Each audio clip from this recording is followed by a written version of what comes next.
మన Bible study కొరకు మనం అనుకున్న మంచి అంశాన్ని యేసుక్రీస్తు ప్రభు శరీరధారి అయి భూమి మీదకి వచ్చిన ప్రాముఖ్యమైన విషయాలు మనం ధ్యానిస్తున్నాం. మన బైబిల్ పఠనం కొరకు మనం అనుకున్న మంచి అంశాన్ని యేసుక్రీస్తు ప్రభు శరీరధారి అయి భూమి మీదకి వచ్చిన ముఖ్య ఉద్దేశాలలో కొన్ని భాగాలను మనం ధ్యానిస్తున్నాం. ఎన్నో చాలా ప్రాముఖ్యమైన కారణాలతో యేసు ప్రభు వారు ఈ భూమి మీదకి వచ్చాడు. వాటిల్లో కొన్నిటిని మనం బైబిల్ స్టడీలో ధ్యానిస్తున్నాం. వీటినే క్రిస్మస్ మెసేజ్లు, క్రిస్మస్ సందేశము అని కూడా చెప్పచ్చు. క్రిస్మస్ సందేశము ఈ దినము 3వ భాగముగా యేసుక్రీస్తు ప్రభు శరీరధారి భూమి మీదికి మరి వచ్చిన ఉద్దేశాలు. క్రిస్మస్ అనగానే యేసు ప్రభు ఈ భూమి మీదకి వచ్చినాడని కదా మన పండుగ చేసుకుంటే. కాబట్టి ఆ వచ్చిన దానిలో ఎందుకు వచ్చినాడు, ఏ కారణాలతో వచ్చినాడు, ఆయన భూమి మీదకి రావాల్సిన అవసరం ఏముంది అన్న ఆ ధ్యానాన్ని మనము బైబిల్ స్టడీలో మనం ధ్యానించుకుంటున్నాం.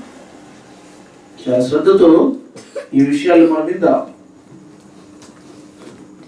మొట్టమొదటిగా యేసుక్రీస్తు ప్రభు ఈ భూమి మీదకి వచ్చిన మొదటి కారణం ఏంటో గత వారాల్లో మొదటి 2 కారణాలు మనం చూస్తూ వచ్చినాం. మొదటి కారణం ఏంటి? తండ్రి అయిన దేవుడు ఈ భూమి మీద ఉంటున్న ఈ మానవ జాతికి తెలియదు. దేవుడు అన్న పదము 3 అక్షరాలు ప్రపంచానికి తెలుసు, కానీ దేవుడు అన్న 3 అక్షరాలు మాత్రము తెలుగులో 3 అక్షరాలు, ఇంగ్లీష్లో కూడా 3 అక్షరాలు. తెలుగులో 3 అక్షరాలు, ఇంగ్లీష్లో 3 అక్షరాలు. ఇంగ్లీష్లో గాడ్, తెలుగులో దేవుడు. కాబట్టి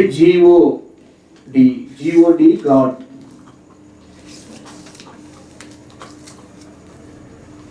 కాబట్టి తెలుగులో దేవుడు తెలుగు పదాలు, ఇంగ్లీష్లో 3 అక్షరాలు, తెలుగులో కూడా 3 అక్షరాలు. అంటే అక్షరాలు దేవుడు అన్న పదము తెలుసు, కానీ దేవుడు ఎవరు అన్నది కూడా ప్రపంచానికి తెలియదు. అదే మనము మొట్టమొదటి పాఠంలో నేర్చుకున్నది. ఆ దేవుడు ఎవరో తెలియపరచడానికే యేసు ప్రభు వారు భూమి మీదకి మానవ శరీరాకారం ధరించవలసి వచ్చింది అన్నది మొదటి పాఠంలో మనం నేర్చుకున్నాం. రెండవది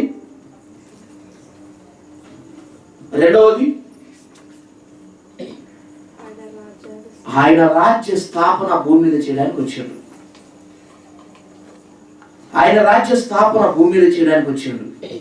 అంతేకాదు, పనిలో పనిగా సైతాన్ రాజ్యం కూడా భూమి మీద ఉంది అని దాన్ని బయలుపరిచాడు యేసుప్రభు వారు. యేసుప్రభువే ఆయన సైతాన్ రాజ్యము భూమి మీద ఉంది అని చెప్పకపోతే మనకు తెలియదు. మనం ఏంటిని చూస్తాం చెప్పండి? కనపడే రాజ్యాలు చూస్తాం. మనం కనిపించని మరొక రాజ్యం ఉంది. యేసుప్రభు తన రాజ్యాన్ని భూమి మీద స్థాపించుకున్నప్పుడు మరొక రాజ్యం ఉంది భూమి మీద.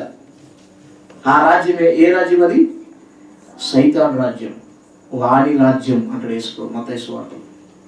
వాని రాజ్యము. కాబట్టి ఆ రాజ్య స్థాపన ఎప్పుడు జరుగుతుంది? ఆయన రాజ్యము, దేవుని రాజ్యము భూమి మీద స్థాపించాలని ఎప్పటి నుండో దేవుడు కలలుగంటూ ఆ రాజ్యం కావాలనే కోరుకొని ఒక సమయాన్ని ఉంచిండు. ప్రవక్తల ద్వారా పలికించిండు. ఆ సమయం ఎప్పుడు అన్నది క్లియర్గా ప్రవక్తల ద్వారా, కొన్ని దర్శనాల ద్వారా వీటిని బయలుపరుస్తూ వచ్చిండు. నెబుకద్నెజరుకు వచ్చిన ఒక దర్శనం, బబులోను సామ్రాజ్యపు నెబుకద్నెజరు మరి చక్రవర్తి, ఆ రాజ్యానికి చక్రవర్తి నెబుకద్నెజరు. ఆ రాజుకు కళ వస్తుంది. ఆ కళలో ఒక ప్రతిమ కనపడుతుంది. ఆ ప్రతిమ తల మెడ వరకు, ఈ భుజముల పైకి మెడ వరకు బంగారు, ఈ భుజముల నుండి ఈ పొట్ట ఉదరం ఈ పొట్ట వరకు కిందికి వెండి. కింద నుండి ఈ ఈ పొట్ట నుండి కిందికి ఇత్తడితో చేయబడుతుంది. మోకాల వరకు, మోకాల నుండి కిందికి ఇనుము, తర్వాత పాదాలేమో మట్టితో చేయబడిన ఒక ప్రతిమ కనపడుతుంది. ఈ 4 భాగాలు దేని గురించి మాట్లాడుతుంటే వారికి అర్థం కాలేదు. అది ఇది దానియేలు దాని గురించి చక్కగా వివరిస్తాడు. ఆ ప్రతిమలో నువ్వు చూసిన ఆ తలేమో బబులోను సామ్రాజ్యం, అంటే నువ్వే రాజా, నువ్వే ఆ బంగారు తల. కింద ఉన్న వెండి ఉన్న భాగమేమో, వెండితో చేయబడిన భాగమేమో ఇది మాదియా పారసీక సామ్రాజ్యం. ఈ ఉదరం నుండి కిందికి ఉన్న భాగమేమో, ఇత్తడితో ఉన్నదేమో గ్రీకు సామ్రాజ్యం. తర్వాత కింది నుండి మోకాల నుండి కిందికి ఇనుము మట్టి కలిసినట్లుగా ఉన్నది. ఇనుము మట్టి రెండు కలిసింది. పాదాలేమో మట్టి, గిరిగిల కానండి, గిరిగిల కాటి పైకి మోకాల వరకు ఇనుము. ఇదేమో రోమా సామ్రాజ్యం. ఈ రెండు కలిపి రోమా సామ్రాజ్యం. అయితే ఈ ఈ రోమా సామ్రాజ్యపు కాలంలోనే ఒక రాజ్యం స్థాపించబడుతుంది ఈ భూమి మీద. కాబట్టి పరలోకపు దేవుడు భూమి మీద ఒక రాజ్యాన్ని స్థాపిస్తున్నాడు అని చెప్పేసి ఆ దర్శనం యొక్క భావాన్ని చెప్తాడు. అది దానియేలు గ్రంథం 2వ అధ్యాయం 42వ వచనంలో ఈ విషయాలు మనకు కనపడతాయి. ఆ దర్శనం యొక్క భావం. తర్వాత ఆ ప్రతిమను పర్వతం మీద నుండి తీసిన ఒక పెద్ద పర్వతం మీద తీసిన ఒక చిన్న రాయి ఆ ప్రతిమ మీద పడినప్పుడు తుత్తి నీరుగా చేయబడి మొత్తం దుమ్ములాగా అయిపోయి గాలి చేత ఎగరగొట్టబడి అసలు అది ఎక్కడ ఉందో దాని పార్ట్స్ కూడా కనపడకుండా వెళ్ళిపోతుంది. ఆ కళలో ఉన్న దర్శనం అంటే పరలోకపు దేవుడు భూమి మీద ఒక రాజ్యాన్ని స్థాపిస్తున్నాడు. ఆ రాజ్యం ముందు ఏ రాజ్యాలు కూడా నిలువనేరవు అన్నదే ఆ కళ యొక్క భావం. అలాగూ ఆయన రాజ్యము భూమి మీద స్థాపించాలి అన్నది దేవుని యొక్క సంకల్పం. అది మనం పోయిన వారము ఈ 2వ భాగంలో మనం నేర్చుకుంటూ వచ్చినాం. ఈ దినము యేసుక్రీస్తు ప్రభు శరీరధారి ఈ భూమి మీదకి ఎందుకు వచ్చినాడు 3వ భాగంలో మనం నేర్చుకుంటున్నాం. తిమోతికి రాసిన మొదటి పత్రిక 1వ అధ్యాయం 15వ వచనాన్ని చదువుతాం. పాపులను రక్షించుటకు క్రీస్తు యేసు లోకమునకు వచ్చునన్న వాక్యము నమ్మదగినది, పూర్ణ అంగీకారమునకు యోగ్యమునై ఉన్నది. నేను ప్రధానుడు. చిన్న ప్రార్థన చేసుకున్నాం. వాక్య ధ్యానం ప్రేమగల మా తండ్రి, పరిశుద్ధమైన మీ నామమునకు స్తోత్రాలు. వాక్యాన్ని ధ్యానిస్తుండగా కావాల్సిన కృప దయచేసి పరిశుద్ధాత్మ యొక్క సహాయం అనుగ్రహించండి. ప్రజలకు కావాల్సిన వర్తమానం అనుగ్రహించమని దయగల నష్టాలకు అప్పగించుకున్నాం. యేసు ప్రభు నామమున స్తుతించి ప్రార్థించి వేడుకుంటున్నాం తండ్రి. ఇది 3వ భాగంలో ఈ 3వ భాగంలో యేసుక్రీస్తు ప్రభు శరీరం ధరించి భూమి మీదకి వచ్చిన ప్రాముఖ్యమైన కార్యాలలో ఇది 3వ భాగం. ఏంటంటే పాపులను రక్షించటకు ఆయన శరీరం ధరించవలసి వచ్చింది. పాపులను రక్షించటకు ఆయన శరీరాన్ని, మానవ శరీరాన్ని ధరించవలసి వచ్చింది.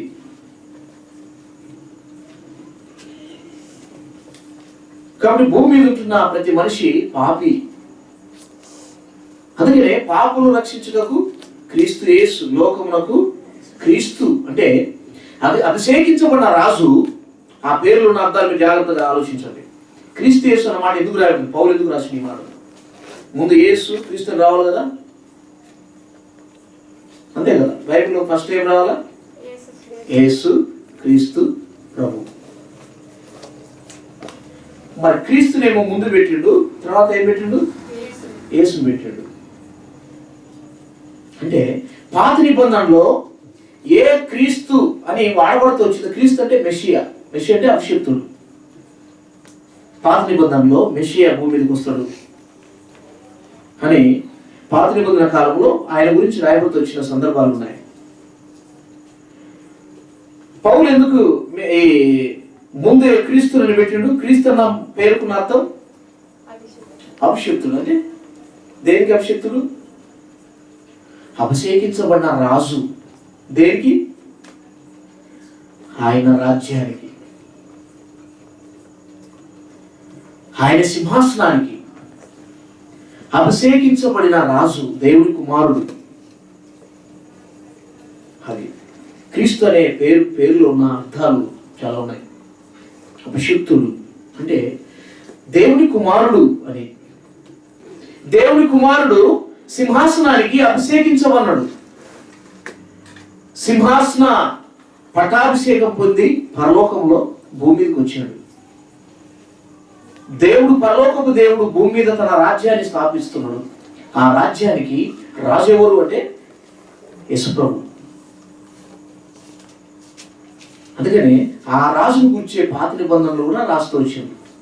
ఆ రాజును కూర్చే ఆ రాజు వార్త భూమి మీదకి వస్తాడన్న విషయం జ్ఞానులు కూడా అర్థమైంది. జ్ఞానులు కూడా ఏమన్నారు?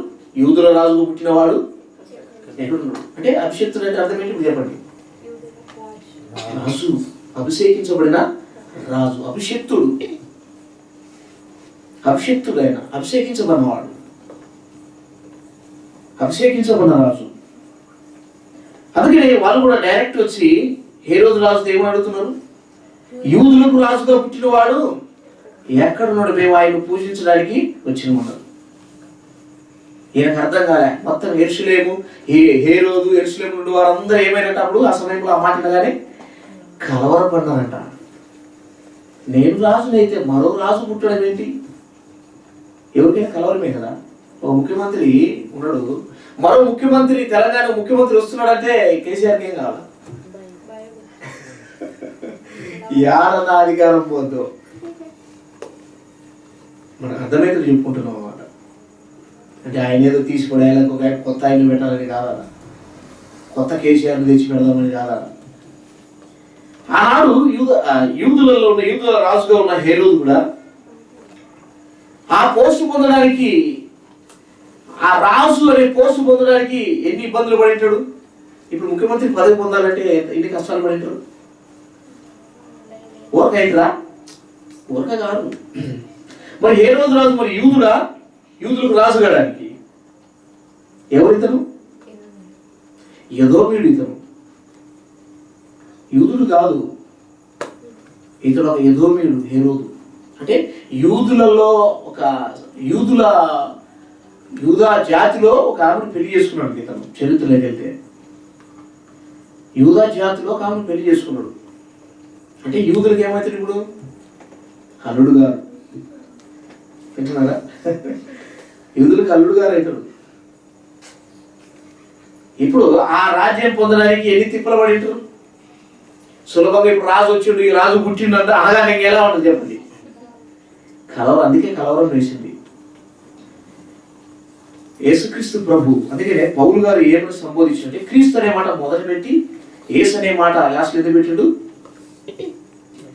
ఏ అభిషేక్తుని కొరకు పాత నిబంధనలో ఉన్న భక్తులందరూ ఎదురు చూస్తూ వచ్చిండ్రో ఆ క్రీస్తు. రెండవది యేసు. యేసు అంటే మొదటి స్వార్థ 1వ అధ్యాయం 21 వచ్చినాం.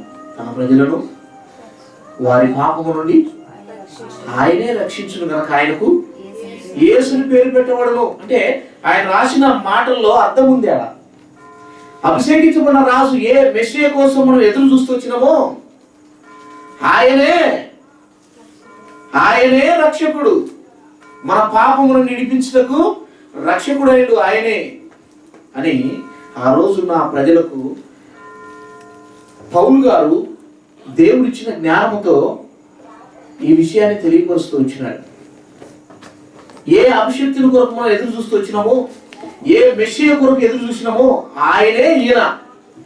అందుకనే యేసే క్రీస్తై ఉన్నాడని మళ్ళా గట్టిగా నొక్కి చెప్తాడు.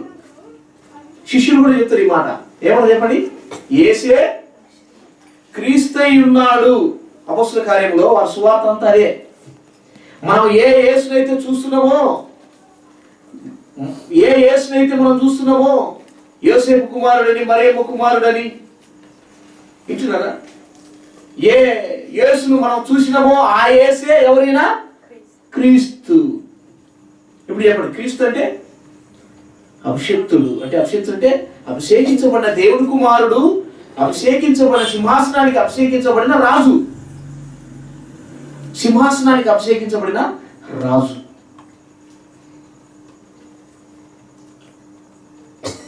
కాబట్టి ఆ యేసే, ఈ యేసునే దేవుడు ఏం చేసినట్టు అపొస్తలుల కార్యం చూద్దాం, మనకు క్లియర్గా అర్థమైంది.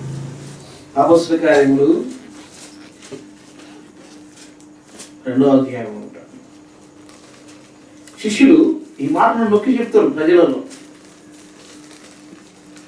గట్టిగా సాక్ష్యం ఇస్తారు.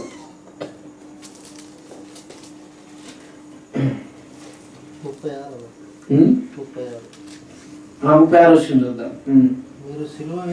మీరు సిలువ వేసిన ఈ యేసునే దేవుడు ప్రభువుగాను క్రీస్తుగాను నియమించెను. మీరు ఏ యేసును అంటే మామూలు మనిషిని, ఈ యేసును మీరు మామూలుగా మీరు ఆయనను దేవుడు కుమారుడిని దేవుడిని అంగీకరించుకున్నారు కదా. ఏ యేసునైతే మీరు సిలువ వేసినారో ఆయన ఎవరంటే ప్రభువుగాను క్రీస్తుగాను ఏం చేసినట్ట తండ్రి దేవుడు ఏం చేసిండు, ఆయనను నియమించిందంట. ఆయన నియమించాడు.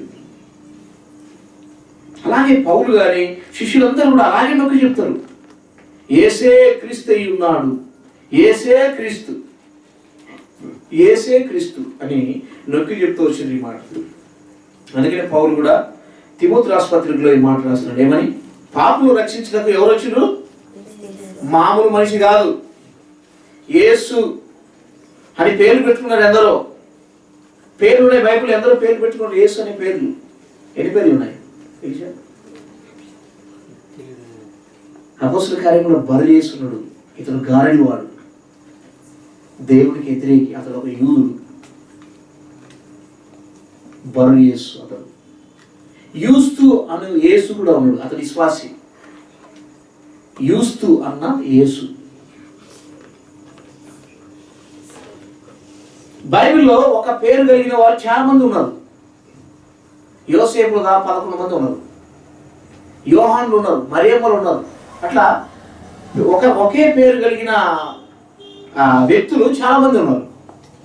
యోసేపు అనబడేవారు పాత మంది ఉన్నారు, కొత్త మంది ఉన్నారు. యోసేపులు, మరియమ్మలు ఉన్నారు. మరియమ్మ అనగానే యేసు తల్లి మరియా అని అనుకోకూడదు. మరియమ్మ అనగానే చాలా మంది ఉన్నారు. మరియమ్మలు, మగ్దలేని మరియ ఉంది, మార్తా సహోదరి అయిన మరియ ఉంది. ఇట్లా చాలా మంది మరియలు కూడా ఉన్నారు. 7 మంది ఉన్నారు మరియలు. 7 మంది ఉన్నారు మరియలు. మీకు కావాలంటే ఎప్పుడైనా చూపిస్తాను, ఎక్కడెక్కడ ఉన్నారు ఇవన్నీ లిస్టు చూపిస్తాను మీకు. యోహాన్లు ఉన్నారు, సీమోన్లు ఉన్నారు, యూదాలు ఉన్నారు, యూదాలు. అట్లా అయితే ఇప్పుడు మీరు సిలువ వేసిన యేసు అని ఎందుకు నొక్కి చెప్తూ వచ్చినప్పుడు, యేసు అంటే ఎంతో మంది ఉన్నారు. ఏ యేసు? మీరు సిలువ వేసిన యేసు అని ఎందుకన్నారు ఈ మాట తెలుసా? మీరు సిలువ వేసిన కదా ఆ యేసు. ఈ మాటలు వాళ్ళు ఏం చేసినాయట? పొడిచినాయట. చూడండి అపొస్తలుల కార్యములు. పొడవబడిన వారి పుట్టినోట్స్ ఉంటుంది ఆ మాట. వారు ఈ మాట విని హృదయంలో నొచ్చుకొని, ఆ పుట్టినోట్స్ ఏముంది? పొడవబడి. ఆ మాటలు ఏమైనాయి? ఓహో, మేము సిలువ వేసింది ఎవరిని? క్రీస్తును. క్రీస్తు అనబడిన యేసును. మేము సిలువ వేసింది క్రీస్తు అనబడిన యేసుని సిలువ వేసినాం. హృదయంలో నొచ్చుకునే ఆ మాటలు పొడవన్నాయి, ఈటలతో పొడిచినట్టుంది ఆ మాటలు. అందుకని ఏమన్నారు? సహోదరులారా మేమేం చేయాలన్నారు. అప్పుడు పేతురు ఏమన్నాడు? మీరు మారుమనసు పొంది పాప క్షమాపణ నిమిత్తం ప్రతి వాడు ఏం చేయాలా? యేసుక్రీస్తు నామమున బాప్తిస్మం పొందాలి. యేసుక్రీస్తు నామమున బాప్తిస్మం పొందాలి ప్రతి వాడు. అది కాబట్టి మన 3వ పాఠంలో యేసుక్రీస్తు ప్రభు శరీరాన్ని ఎందుకు ధరించవలసి వచ్చింది? ధరించుడా యేసు ప్రభు? ధరించుడు.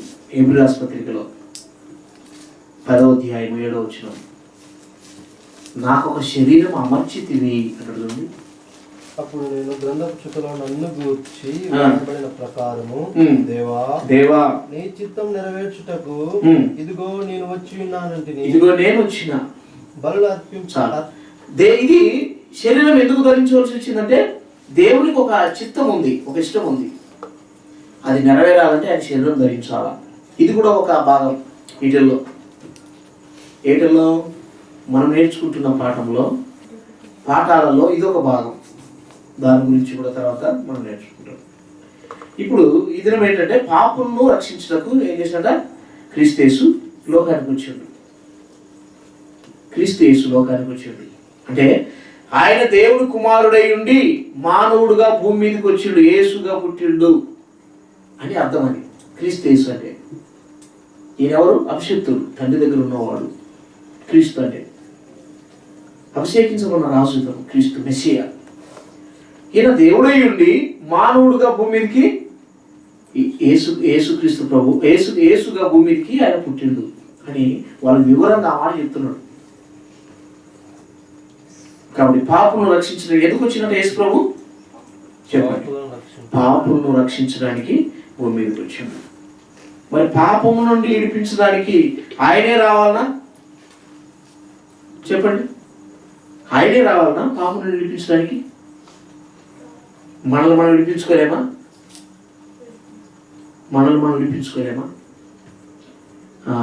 ఆయనే ఎందుకు వచ్చిండు? ఎందుకు? మన పాపము అంత డేంజరా? మన పాపములు మనం విడిపించుకోలేనంత గొప్పగా ఏంటి పాపములు? మనం విడిపించుకోలేనంత గొప్ప ఆయనే ఎందుకు రావాలి శరీరం ధరించి? మనం విడిపించుకోలేమా? మనకు శక్తి చాలదా? అసలు ఇంత పాపం ద్వారా మనకు వచ్చే ఫలితాలు ఏమున్నాయి? ఈ విషయాలు మనం బైబిల్లో చూద్దాం. కొన్ని విషయాలు. మొట్టమొదట మనిషి ఈ పాపము మనిషిని ఏమి చేసిందంటే, ఏదేం తోట కానంటే మనం ప్రారంభిస్తే మనిషి పాపం చేయడం ద్వారా ఆదాము దేవునికి ఏమైపోయాడు? దూరమైండు. ఆయన సన్నిధి నుండి ఏమైండు? దూరమైండు. సన్నిధిలో నుండి దూరమైండు. ఆయనతో ఉన్న సంబంధం, ఆయనతో ఉన్న సహవాసం వింటున్నారా? ఆయనతో ఉన్న సంబంధం, ఆయనతో ఉన్న సహవాసం, ఆయన ఎవరో తెలియని అంత స్థితిలో తెలిపాడు. దేవుడు ఎవరో ఆదాముకు తెలుసు వింటున్నారా? తర్వాత వారు ఇప్పుడు ఇశ్రాయేలీలకు దేవుడు చేసిన అద్భుతాలు, ఆశ్చర్యకార్యాలు అన్నీ తెలుసు. ఇశ్రాయేలీలు అంటే అరణ్యంలో యాత్ర వచ్చిన వారికి. కొత్త న్యాయపతుల గ్రంథంలోకి వచ్చిన తర్వాత యెహోవాను ఎరగని తరం ఒకటి పుట్టిందంట. అంటున్నారు యెహోవానైనను ఆయన కార్యమునైనను ఎరగని ఒక తరం పుట్టిందంట. అంటే వాళ్ళకి ఏం తెలియదు? ద్వితీయోపదేశకాండం 6:4 వచ్చినాన్ని వారికి చెప్పలే. వారు చెప్పబడిన విషయాలు వారి పిల్లలకు చెప్పలే. చూడండి ఏం చెప్పాలి ఇశ్రాయేలు తమ పిల్లలకు?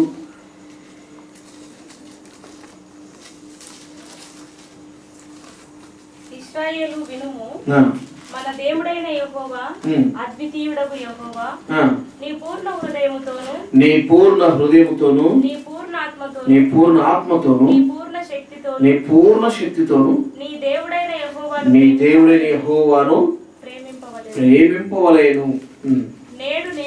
నేడు నేను నీకు ఆజ్ఞాపించు ఈ మాటలు నీ హృదయంలో ఉండవలెను.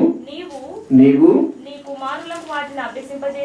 నీ కుమారులకు వాటిని అభ్యాసింపజేసి నీ ఇంట కూర్చున్నప్పుడు, త్రోవలో నడిచేటప్పుడు, పడుకున్నప్పుడు, లేచినప్పుడు వాటి గురించి మాట్లాడాలా. సూచనగా వాటిని చేతికి కట్టుకోవాలి. అవి నీ కన్నుల నడుమ బాసికముల వలె ఉండాలి. నీటి ద్వార బంధములకు నీ గౌనుల మీద వాటిని వ్రాయాల. ఏంటిని? దేవుని మాటలు రాయాలి.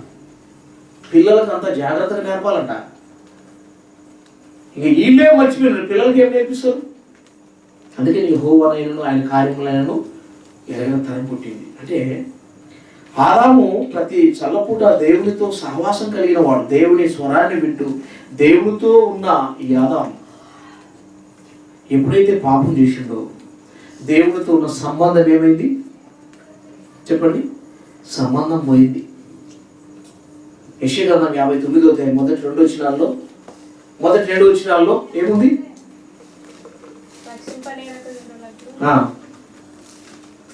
యెహోవా హస్తం కొరుసు కాలేదు, విననేరకున్నట్లు ఆయన చెవులు మందం కాలేదు, మీ దోషములు మీకును మీ దేవునికి అడ్డం వచ్చేసినాయి, మరుగుపరిచినాయి. అది మన ప్రార్థన ఆయన దగ్గరికి చేరదు, తర్వాత మనం ఆయన్ను చూడలేము. యోహాను సువార్తలో రాయబడింది, పాపుల మనవి ఆయన ఆలకింపడు అని కూడా రాయబడి వచ్చింది. పాపుల మనవి ఆయన ఆలకింపడు అంట. పాపులు మొరపెట్టే చూడండి 9వ అధ్యాయం 31 వచనం, పాపుల మనవి ఆయన ఆలకించు. కాబట్టి యేసు తనను నమ్మిన యూదులతో, మీరు నా వాక్యమందు నిలిచిన వారైతే నిజంగా నాకు శిష్యులై ఉండి సత్యమును గ్రహించెదరు, అప్పుడు సత్యము మిమ్మును స్వతంత్రులుగా చేయునని చెప్పగా, వారు మేము అబ్రహాము సంతానము, మేము ఎన్నడూ ఎవనికి దాసులమై ఉండదు, మీరు స్వతంత్రులుగా చేయబడుదురని ఏల చెప్పుచున్నామని ఆయనతో అనేది. అందుకు దేవుడు పాపుల మనవి ఆలకింపడు అంటే పాపము 9వ అధ్యాయం వచ్చిన కదండి. దేవుడు పాపుల మనవి ఆలకింపడు. దేవుడు పాపుల మనవి ఏం చేస్తున్నట? ఆలకించడు. పాపుల మనవి ఆయన ఎందుకు? మీ పాపములు మీ దేవునికి మీకు అడ్డొచ్చినాయి. అంటే మొట్టమొదట దేవునితో ఉన్న మన పాపములు ఏమైనా యేసుప్రభు ఎందుకు రావాల్సి వచ్చిందో, పాపములు రక్షించడానికి ఎందుకు రావాల్సి వచ్చిందో దీని మీద మన ధ్యానం ఇప్పుడు ఈరోజు 3వ పాఠం. పాపములు ఇంత భయంకరమైనవా? పాపను రక్షించడానికి ఆయన ఎందుకు రావాల్సి వచ్చింది? ఆయన పాపను రక్షించడానికి ఆయన ఎందుకు రావాల్సి వచ్చింది? పాపములు మనల్ని మనం తీసేసుకోలేమా? అంటే పాపములు ఎంత భయంకరమైనవో, మనల్ని మన దేవుణ్ణి ఎలా వేరు చేసినాయో ఇక్కడ రాయబడి వచ్చింది. ఆయన ముఖాన్ని మరుగుపరుస్తున్నాయంట, ఆయనకు మనకు అడ్డుగా నిలబడినాయి. ఆయన ఎవరో మనకు కనపడకుండా, ఇంటున్నారా? ఆయన ఎవరో కనపడకుండా, ఆయన కార్యాలు ఏంటో అర్థం కాకుండా, ఆయనను కూర్చున్న గ్రహింపు కూడా లేకుండా చేసేసినాయి. ఈ లోకమంతా ఎలా ఉంది చెప్పండి? దేవుడు అన్న మాట తెలుసు కానీ దేవుడు ఎవరో అంటే ఏది కనపడుతుంది దేవుడిని పూజిస్తా ఉన్నాడు. అంటే ఏమైంది చెప్పండి? దేవుడు ఎవరో మనిషికి తెలియకుండా పోయింది. అంటే పాపములు ఏమైనాయి చెప్పండి? దేవుడి నుండి మనిషిని దూరం చేసినాయి, దేవుని సన్నిధి నుండి దూరం చేసినాయి, అడ్డు వచ్చినాయి. ఈ పాపములు దేవుడి నుండి అడ్డు వచ్చినాయి. ఒకవేళ మనం ఆయన దగ్గరికి పోవాలన్నా సరే, ఆయన ఎవరొకరి ద్వారా మనం విన్నాం ఆయన గురించి. ఈ పాపములతోనే మనం ఆయన దగ్గరికి పోవాలంటే పోలేము. చూస్తున్నారా? మనం పోలేము. ఎందుకు? 109వ కీర్తన 15వ వచనంలో,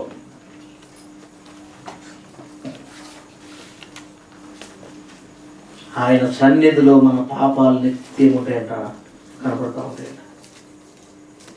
109వ కీర్తన 15వ వచనం, ఆయన భూమి మీద నుండి కొట్టివేయినట్లు ఆ పాపములు నిత్యం యెహోవా సన్నిధిని కనబడుచున్నవి, నిత్యం కనబడుతున్నాయి. ఇంకా ఆయన దగ్గరికి ఎలా పోతాం మనం?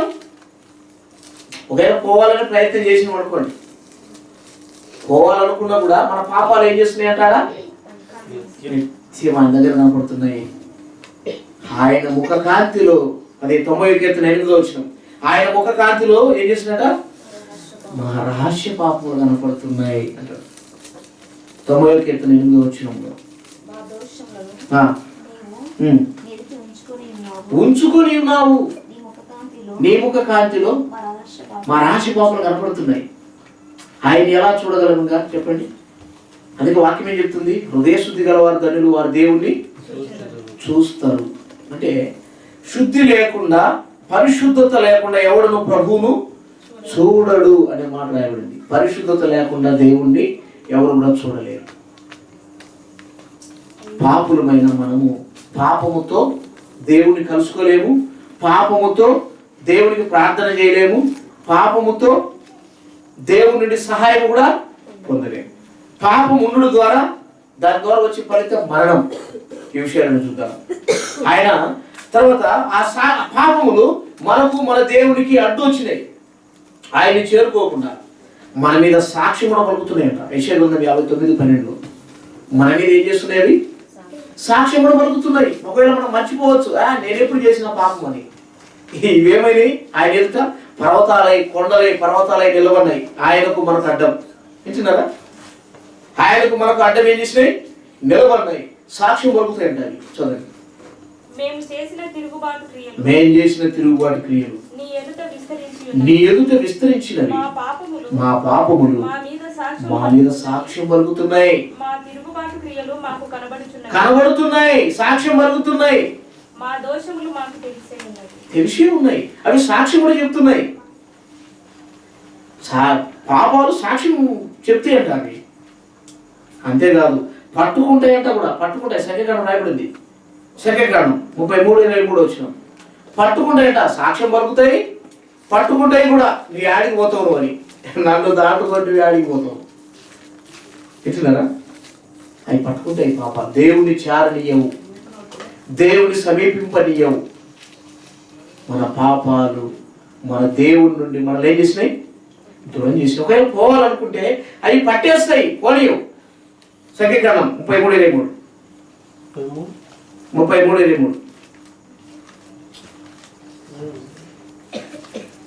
సంఖ్యాకాండం లేదా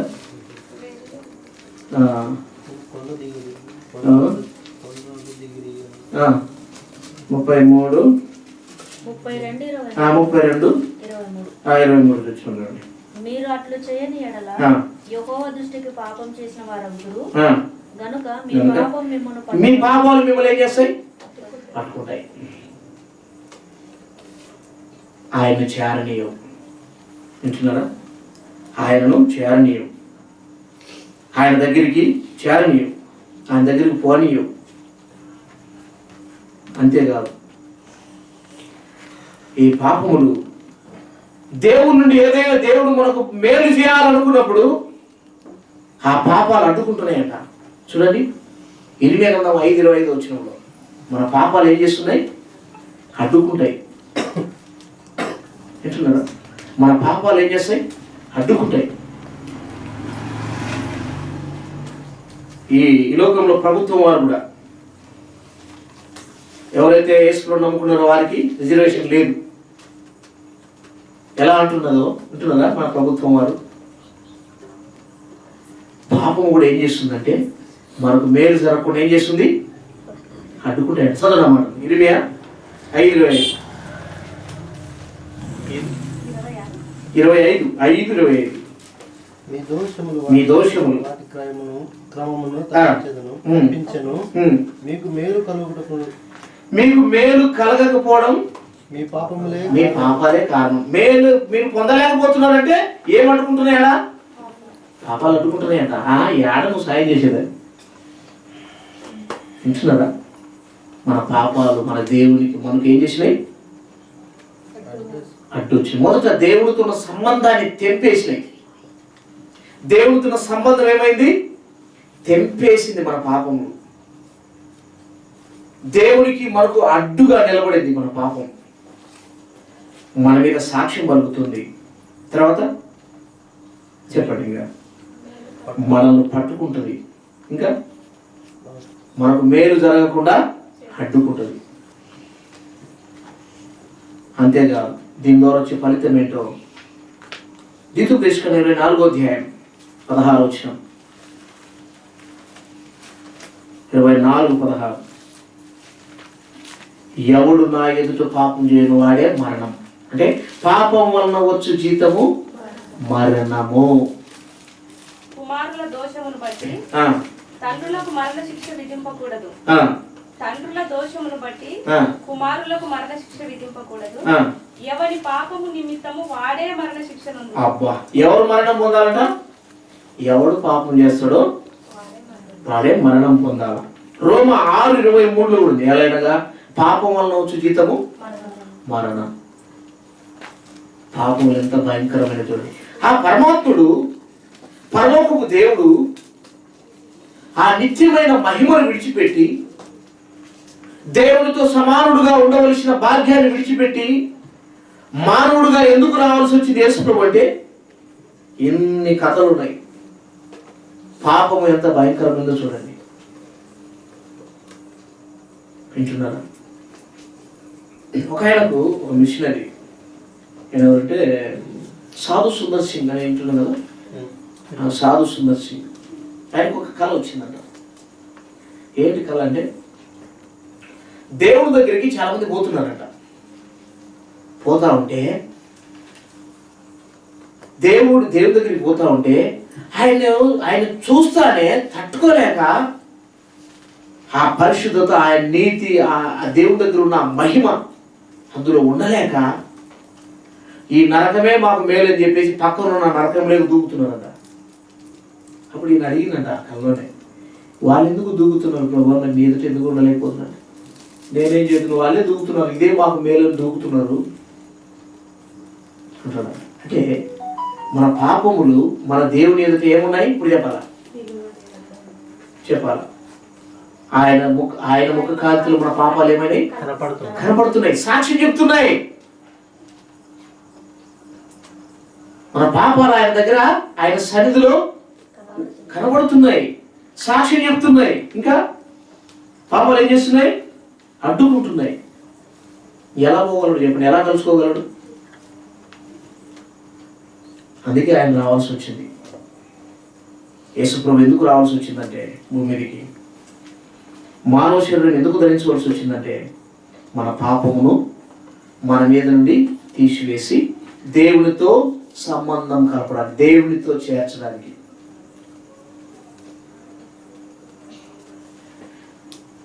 ఇంతకు పాపం అంటే ఏంటి? పాపం అంటే ఏంటి చూద్దాం కొన్ని విషయాలు. మొదటి యోహాను 5:17 ఇంతకు పాపం అంటే ఏంటి?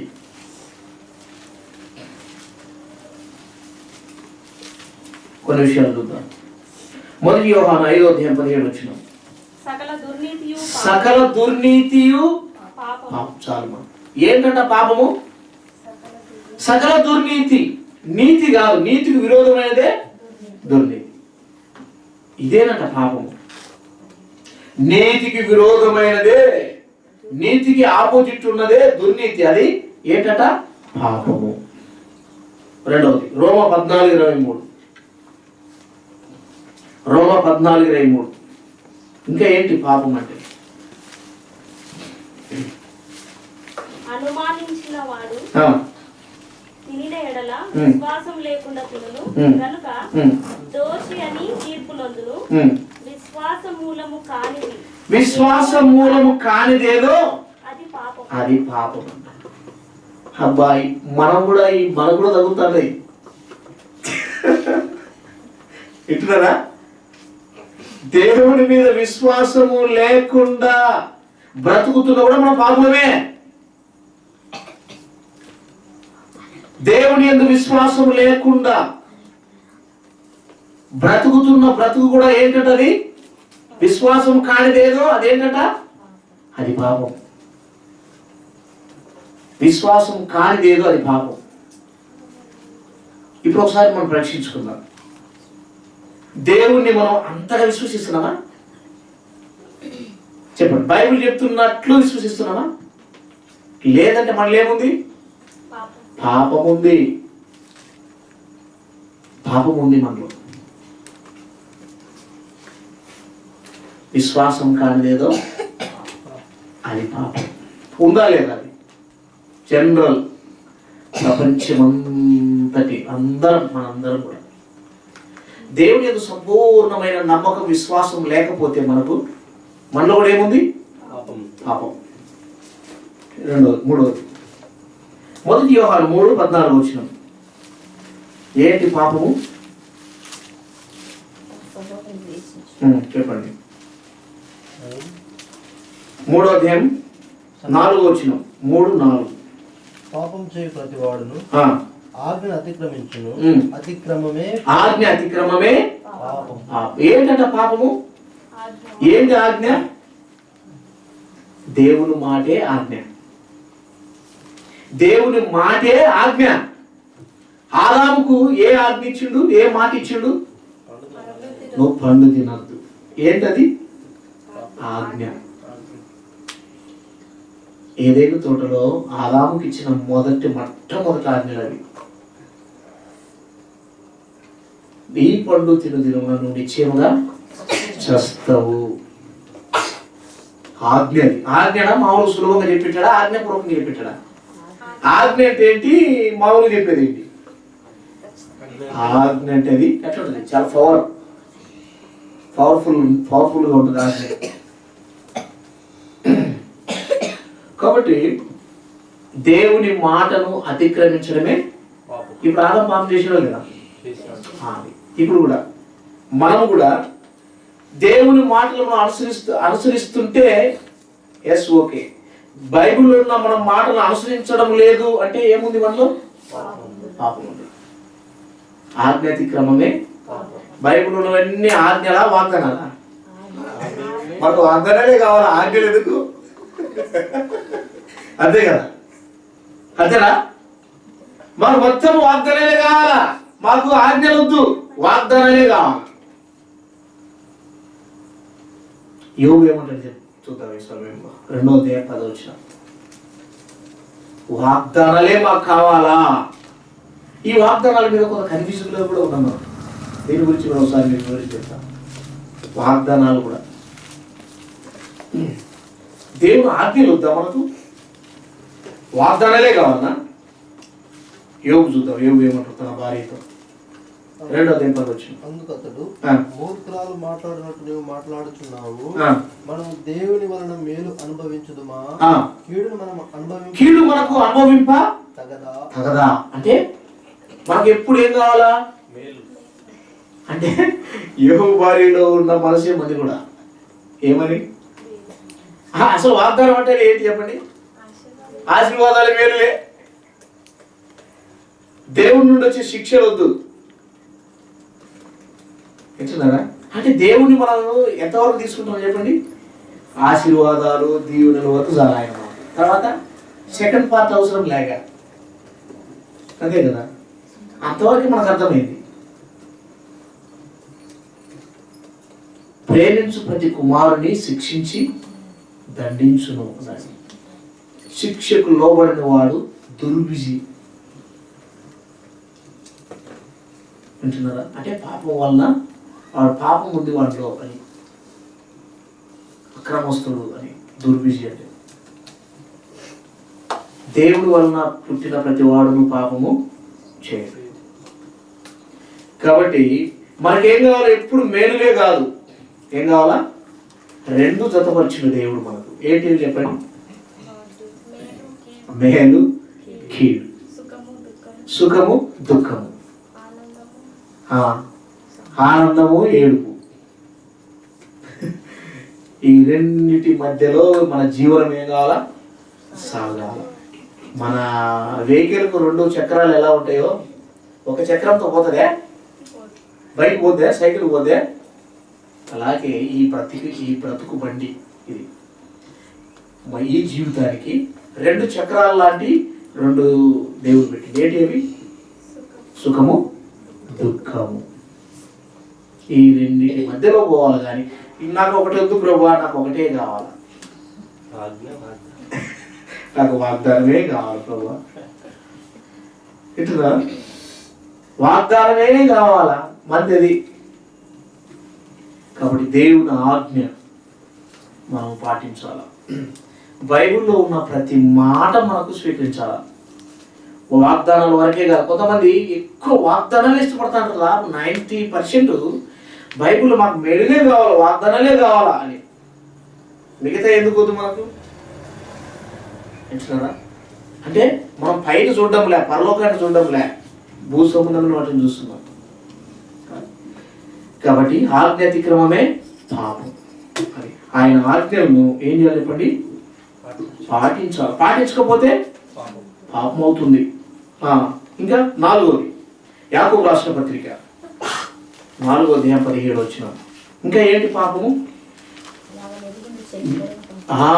మేలైనది ఎరిగి ఉండి చేయని వానికి పాపం అవుతుంది. ఇది మేలు. ఏం మేలు? ఇప్పుడు ఎలిషకు అన్నంలో తీసుకుపోయి ఆడ ఇడిస్తేనే బాగుంటుంది, వర్షం వస్తుంది. ఎగ్జాంపుల్ చెప్తున్నా, వర్షం వస్తుంది, మేము పోలేకున్నాం.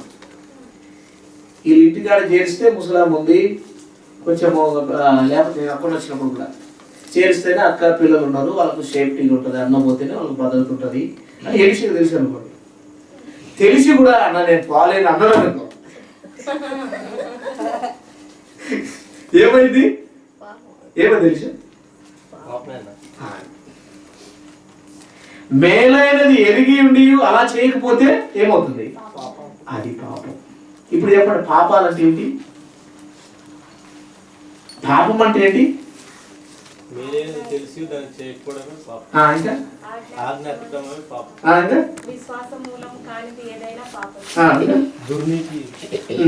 నీతికి విరోధమైనది దుర్నీతి. అది కూడా పాపమే. మరో విషయం కూడా ఉంది. ఇది ముఖ్యమైన విశ్వాసులందరికీ సంబంధించింది. ఇది మొదటి సామెతల గ్రంథం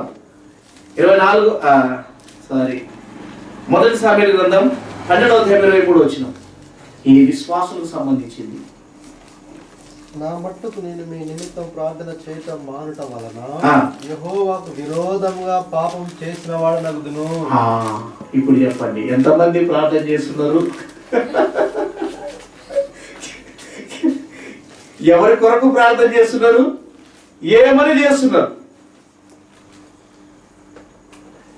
ప్రార్థనలో మన లిస్టే సరిపోద్ది, ఇంకా వేరే వాళ్ళ లిస్ట్ ఎందుకు వస్తుంది? ఎట్లా? అదే కదా, మన లిస్టే ఉంటుంది, పెద్ద లిస్టు. అది చేసేయాలంటే ఇంకా టైం అయిపోతుంది, నిద్ర వస్తుంది. ఆమె ప్రభు అంతే. ప్రార్థన ఎవరి కొరకు చేయాలి, ఎందుకు చేయాలి? బైబిల్ స్పష్టంగా చెప్తుంది ఎవరి కొరకు చేయాలో, ఎందుకు చేయాలో. అంటున్నా, ఇవన్నీ చెప్తుంది బైబిల్. ప్రార్థన చేయని వారికి కూడా ఏమవుతుందట? పాపం అవుతుందట.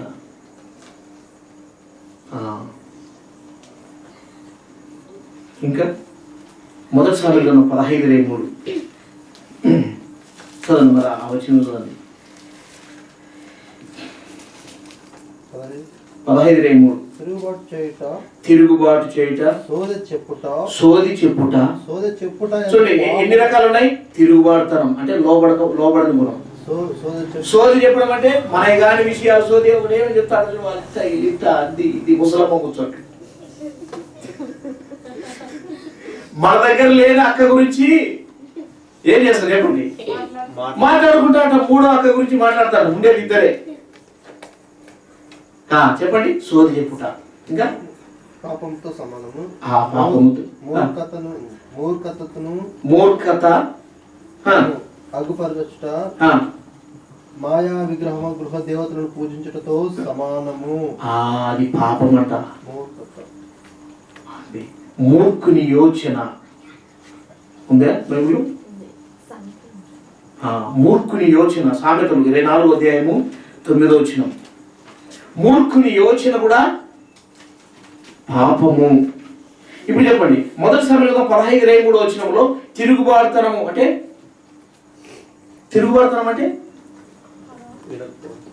ఎనకపోవడం, ఎదురు మాట్లాడడం, తిరుగుబాటు చేయడం, ఎదురు మాట్లాడడం. దీనేమో ఇది కూడా పాపమే, తిరుగుబాటుతనము. రెండవది సోది చెప్పుట. సోదే నా సాగు, నేను చాలు నీ సోదే అన్నాను కదా. నీ సోదే ఆపుగా అంటే దాన్ని సోదే చెప్పుట. అవసరం లేని విషయాలు సోదే అన్న దాన్ని వింటున్నారా? కొంతమంది చెవులు ఊరుకుంటారు ఊరికనే, బయటకు కూడా ఎదురుపడవాలి. కొంతమంది మందిరంలో మా దగ్గర ఇద్దరు సహోదరులు ఉన్నారు. నేను వాక్యం చెప్తా అంటే వాళ్ళకి వినపడతా, మన పక్కన వాళ్ళకి వినపడదు. ఆ వాక్యం చెప్తాంటే ఈ దీని మీద ఉన్న ధ్యాస చిన్న మాట్లాడుకుంటారు శివుల దగ్గరికి పోయి. వాళ్ళ భాష వాళ్ళకి అర్థమవుతుంది. వింటున్నారా? కాబట్టి ఇది పాపము అని బైబిల్ చెప్తుంది. సోది చెప్పడము, తర్వాత లోపడ, తర్వాత ఏమంటుందని తిరుగుబాటు చేయడం, ఇంకా మూర్ఖతను అగపరచుట, మూర్ఖుని యోచన, తిరుగుబాటు చేసే వారి కొరకు యేసుప్రభు ఏం చేస్తున్నాడు తెలుసా? ఇది పాపం అని యేసుప్రభు మన కోసం ఏం చేస్తున్నాడు? ప్రపంచంలో ఉన్న క్రైస్తవులు కావచ్చు, తర్వాత క్రైస్తవేతలు కావచ్చు, క్రీస్తు విరోధులు, వీళ్ళందరూ దేవునికి ఏం చేస్తున్నారు? తిరుగుబాటు చేస్తున్నారు. వెంటనే ఎందుకు నాశనం దిగడం లేదు చెప్పాలా? విజ్ఞాపన చేస్తున్నాడంట. చూడండి ఆ మాట, యెషయా 23:12 ఆయన విజ్ఞాపన చేస్తున్నాడంట. తండ్రి దగ్గర విజ్ఞాపన చేస్తున్నాడు, వేడుకుంటాడు. అందుకే ఈ ప్రపంచము ఆగింది నాశనం కాకుండా. చదవడం 12 53:12 ఆయన సీదోను కన్యక 53 యెషయా గ్రంథం 53 గొప్పవారితో నేను అతనికి పాలు పంచిపెట్టదను, గనులతో కలిసి అతడు కొల్ల సొమ్ము విభజించుకును. ఎలా అనగా మరణము నొందినట్లు అతడు తన ప్రాణము దారపోసెను. అతిక్రమం చేయు వారిలో ఎంచబడిన వాడాయను. అనేకుల పాపమును భరించుచు తిరుగుబాటు చేసిన వారిని గూర్చి విజ్ఞాపన చేస్తున్నట్టు ఆయన. అందుకే ఇల్లు చలామణ అవుతున్నారు ఈ భూమి మీద. ఎందుకు చలామణ అవుతున్నారు తెలుసా? ఏం చేస్తున్నాడు? ఈయన భరిస్తూ విజ్ఞాపన చేస్తున్నాడు. అసలు విజ్ఞాపన ఏంటో మనకు తెలియదు. ప్రార్థనే సరిగ్గా తెలియకపోతుంది, విజ్ఞాపన ఏం చేస్తాం మనం? విజ్ఞాపన ప్రార్థన కూడిక అని పెడతాను. ఎక్కువ ఎక్కడ వినపడుతుంది? మరి బ్రదర్ సంఘంలో వినపడుతుంది అనుకుంటాను ఈ మాట. బ్రదర్ సంఘంలో వాళ్ళ సాహసం కనపడుతుంది. విజ్ఞాపన ప్రార్థన కూడిక, అసలు విజ్ఞాపన ఏంటో తెలియదు. యేసుప్రభు విజ్ఞాపన చేస్తున్నాడట. వింటున్నారా? ఎవరి కోసం? తిరుగుబాటు చేసే వారి కొరకు. 59:20-21 అందుకే ఈ ప్రపంచము నాశనము కాకుండా కాపాడబడుతుంది. ఎంతమంది తిరుగుబాటు చేయడంలే. క్రైస్తవులు కూడా తిరుగుబాటు చేస్తున్నారు దేవుని మీద. వింటున్నారా? ఈ ప్రపంచంలో ఎన్ని రకాలైన మనస్తత్వం కలిగిన మనుషులు ఉన్నారు. వారందరినీ ఓర్చుకుంటాను, భరిస్తా ఉన్నాడు. చదవండి. సీయోను నొద్దకును యాకోబులో తిరుగుబాటు చేయుట మాని మల్లు కొనిన వారి యొద్దకును విమోచకుడు వస్తున్నట. మల్లుకోవాలని ఆయన ఏం చేస్తున్నాడు? విజ్ఞాపన చేస్తున్నాడు. తిరుగుబాటు చేసే వారి కొరకు ఆయన దగ్గరికి, దేవుని దగ్గరికి మల్లుకోవాలా. ఇది పాపం అంట. తిరుగుబాటు చేయడం ఏంటి? పాపం. దేవుని వైపు తిరగాల. దేవుని వైపు తిరిగితే ఆయన క్షమిస్తాడు. యోహాను సువార్త చివరిగా పాపం ఏంటో ఆ 16:9 ఏంటి పాపం? యేసుక్రీస్తు ప్రభువునందు ఎవరైతే నమ్మరో, విశ్వసించరో, అది కూడా పాపమేనట. లోకము నా యందు విశ్వాసం ఉంచలేదు గనుక పాపమును గూర్చియు నేను తండ్రి యొద్దకు వెళ్ళుట వలన మీరు నన్ను చూడరు గనుక నీతిని గూర్చియు ఈ లోకాధికారి తీర్పు పొంది ఉన్నాడు కనుక తీర్పు గూర్చియు ఒప్పుకొనజేయును. ఏం చేస్తుంటే ప్రభువునందు ఈ లోకమే ఏం చేస్తుంటే ప్రభువును విశ్వసించలేదు. అందుకు ఏమవుతున్నారట? తీర్పుకు గురవుతున్నారు. ఈ లోకాధికారి ప్రభువును స్వీకరించాలి, ప్రభువునందు విశ్వాసం ఉంచాలి. ఇది పాపం అంటే. పాపం అంటే ఏంటి అన్నప్పుడు ఏం చేయాలి చెప్పండి? అది మాకు కరెక్ట్ వస్తుంది. పాపం అంటే ఏంటి? నోటెడ్ కదా, మిగతా విషయాలు చెప్పలేము. విశ్వాసం లేదు, విశ్వాసం కానిదేదో అది పాపం. ఇంకా దుర్నీతి మేలైనది ఏదో ఎరిగి ఉండి చేయకపోతే పాపం. ఇంకా సకల దుర్నీతి పాపం. తిరుగుబాటు చేయడం, పాపం, సోది చెప్పడం, పాపం, మూర్ఖుడి యోచన, ఇది పాపమే. వింటున్నారా? మనం ఏమనుకుంటున్నాం? దొంగతనం చేయడము, వ్యభిచారం చేయడము, హత్య చేయడం, ఇదే కదా పాపం. సైతాన్ కప్పేసింది అట్లా. మీరు ఇక్కడి వరకే ఉండండి, ఇంత లోపలికి రావద్దని. వింటున్నారా? ఇంత లోతుగా బోధించి, ఇంత లోతుగా తీసుకెళ్లి ప్రజలను ఆత్మీయంగా నడిపించాలన్న ఆలోచన ఎక్కడుంది చెప్పండి? పైపైన, అందుకని పైపైన ప్రజలకు అనుకూలమైన బోధలు చేస్తూ ఉంటాం. మార్పు ఎలా వస్తుంది చెప్పండి ప్రజలలో? ఇది పాపం అంటే. ఈ పాపములు తీసివేయాలంటే ఎవరు కావాలా? ఈ పాపాలు, ఇంత భయంకరమైన పాపం తీయాలంటే ఎవరు కావాలా? ఇప్పుడు చెప్పాలి. పాపము రక్షించడానికి క్రీస్తు అనగా దేవుని కుమారుడైన అభిషేకించబడిన రాజు యేసుగా ఏం కావాలా? భూమి మీదకి రావాలి. యేసు అంటే తన ప్రజలను వారి పాపం నుండి ఆయనే రక్షించును కనుక యేసు అని పేరు పెట్టమని. అంటే ఆయన ఎవరు? రక్షకుడు. ఆయన రావాలి భూమి మీదకి. వింటున్నారా? యోగ్యుడై ఉండాలి, యోగ్యత కలిగి ఉండాలా. అందుకనే ప్రకటన గ్రంథంలో ఏమంటాడు? 9వ అధ్యాయం 5వ వచనంలో, నీవు యోగ్యుడవు. పరలోకంలో ఉన్న పరిశుద్ధులు, పరలోకంలో ఉన్న అక్కడ ఉన్న పెద్దలు, ఆ సైన్య సమూహం అంతా ఏమంటారు చెప్పండి? నీవు యోగ్యుడవు, యోగ్యుడవు నువ్వు అంటాడు. కాబట్టి కొరింథీయులకు రాసిన 2వ పత్రిక 5వ అధ్యాయం 1వ వచనంలో ఎవరు యోగ్యులు? పాపము ఎరుగని వాడు. వింటున్నారా? కొరింథీయులకు రాసిన 2వ పత్రిక 5వ అధ్యాయం 21వ వచనంలో, ఎందుకనగా మనం ఆయన యందు దేవుని నీతి అగునట్లు పాపమెరుగని ఆయనను. యేసు ప్రభు ఎవరంట? పాపము ఎరుగడు. పాపము ఆయన అంటే పాపాన్ని రుచించిన వాడు కాదు. వింటున్నారా? పాపానికి వ్యతిరేకి. అది హెబ్రీ పత్రిక 4వ అధ్యాయం 15వ వచనం, ఆయన పాపము లేనివాడు. ఆయన ఎవరు చెప్పండి? పాపము లేనివాడు. హెబ్రీ పత్రిక 4:15, 1 యోహాను 3:5లో ఈయన పాపము లేనివాడు చెప్పండి. పేతురు రాసిన 1వ పత్రిక 1వ అధ్యాయం 22వ వచనంలో పాపము చేయలేదు చెప్పండి. ఈయన ఎవరు? పాపము చేయలేదు. యోహాను రాసిన 1వ పత్రిక 2వ అధ్యాయం 2వ వచనంలో ఈయన పాపములకు శాంతికరమై ఉన్నాడు. పాపము లేనివాడు. పాపాలకు ఈయన ఏమైనాడట? ఒక మందు, మెడిసిన్ అంటున్నా. జ్వరానికి టాబ్లెట్ వేస్తేనే తగ్గిపోతుంది కదా. పాపానికి ఈయన ఎవరు? యాంటీవైరస్ లాగా. ఇప్పుడు యాంటీవైరస్ అని మనం వింటాం కదా. వైరస్కు యాంటీవైరస్ వేస్తే దాన్ని తీసేస్తుంది. అలాగే మన శరీరంలో ఉన్న రోగాన్ని తొలగించాలంటే యాంటీబయాటిక్ వేయాలి.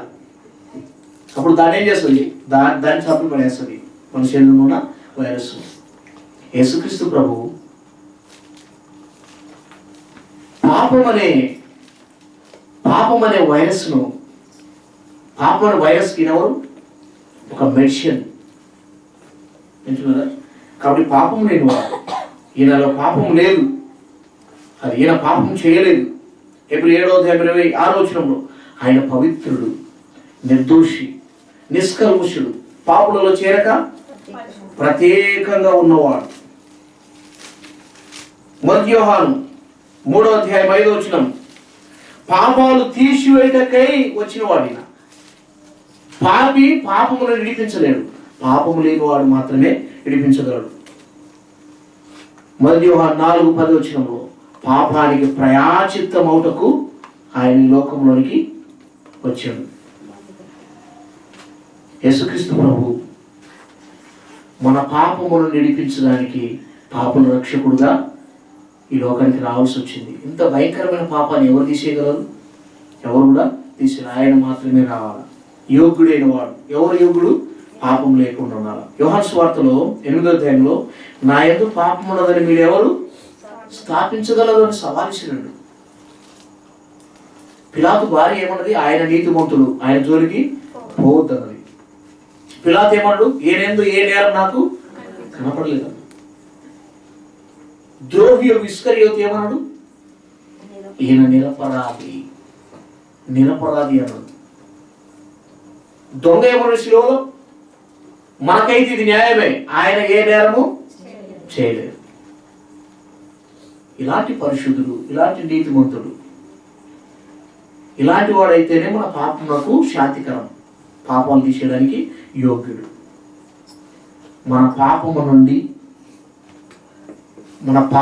నుండి ఆయన తీసివేసి మనకు రక్షణ ఇవ్వడానికి. లూకా సువార్త 1వ అధ్యాయం 76వ వచనం రెఫరెన్స్ రాసుకుని నేను చెప్తా ఉన్నా, టైం లేదు. పాపములను తీసివేసి ఏం చేస్తున్నాడు? మనల్ని రక్షణ ఇస్తున్నాడు. అపొస్తలుల కార్యములు 3వ అధ్యాయం 20వ వచనంలో పాపాలను తుడిచివేయడానికి పాపాలు తుడిచేయాలంటే ఏం కావాలా? ఏంటున్నారు? ఏం కావాలా? పాపాలు పోయే మందు కావాలా? ఆ మందే మన ప్రభు అయిన యేసుక్రీస్తు. కొన్ని మరకలు ఉంటాయి చూసిండ్రా? ఎంత రుదిన బావు, దానికి సంబంధించిన దానికి యాంటీగా ఉన్నది తెచ్చేస్తేనే ఆ మరకలు పోతాయి. అలాగే బైబిల్లో రాయబడి వచ్చింది, మీ పాపములు రక్తం వలె ఎర్రనివైనను హిమము వలె తెల్లబడును. ఎవరి ద్వారా? యేసు ప్రభువు ద్వారా. యేసుక్రీస్తు శిలువలో కార్చిన రక్తం ద్వారా. అది అపొస్తలుల కార్యములు 3వ అధ్యాయం 20వ వచనంలో పాపాలు తుడిచివేయడానికి వచ్చింది ఆయన. అంటున్నారా? సాకలవాణి సబ్బులాగా బైబిల్ వాడబడింది ఈ మాట, సాకలవాణి సబ్బు అని. చూడండి బైబిల్లో సాకలవాణి సబ్బు ఏం చేస్తుందట? మరకలు ఎలా తీసేస్తుందో, ఎలా తెల్లగా వస్తున్నాయి వస్త్రాలు, సాకలవాణి సబ్బు. ఆ పదాలు వాడతారు.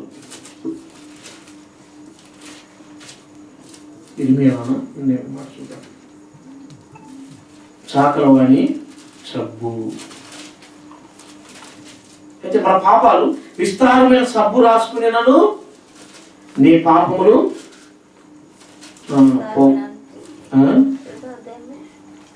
దేంట్లో?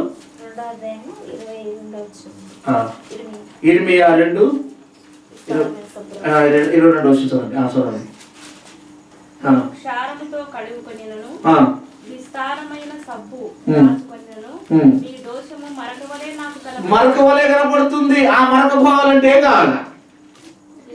యేసు రక్తం కావాలి. యేసు రక్తం ప్రతి పాపము నుండి మనల్ని పవిత్రులుగా చేస్తుంది. ఆ పాపం అనే మరక మన మీద ఉంది, పాపం అనే మైల మన మీద ఉంది. అది పోవాలంటే ఏం కావాలి? యేసు రక్తం కావాలా?